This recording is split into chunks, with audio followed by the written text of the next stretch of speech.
Hi guys, welcome back to Lensday Wednesday. An unusual one for today, the 1855 kit lens. Now I've spoken a lot about pro lenses and mid-range lenses up until now, and every now and then I've sort of snuck in pretty much an entry-level one, but this is as entry-level as you possibly can get. The 1855 is pretty much the first lens that the vast majority of people get to use, get to play with when they first buy a DSLR with interchangeable lenses.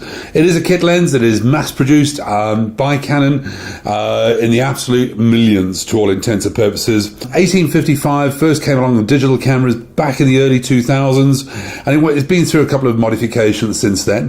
The version 1, version 2, version 3 in terms of the standard one, a stabilizer version came out, and then this one, which is the absolute latest incarnation, which is the 1855 IS STM version.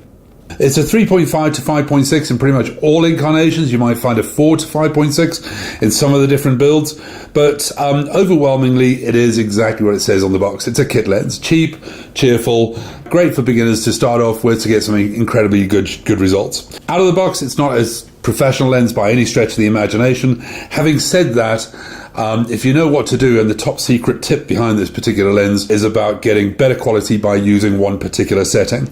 By default, the vast majority of people, when they first use this lens on a camera will default to widest aperture. At the 18 side, at 3.5, at the top end of the scale at 5.6. And at widest aperture, this lens isn't magnificent. It was designed to be exactly that, cheap, lightweight, plastic bayonets, easy to just start taking decent pictures.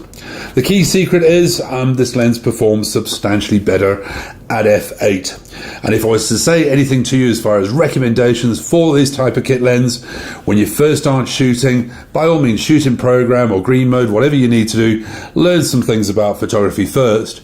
But when you start getting a little bit more creative, by all means, put it into AV or put it into manual, turn it to f8, and notice this little lens start to shine. It's quite astonishing the difference you get between shooting it wide open and at f8, but it's most certainly a sweet spot for this particular lens. Anyway, not much else I can say to you other than great starting lens for absolutely anybody from a beginner to somebody who knows quite a lot about it. Shoot it at f8. Shoot it at f8. Can't say it enough. As always, thanks for watching.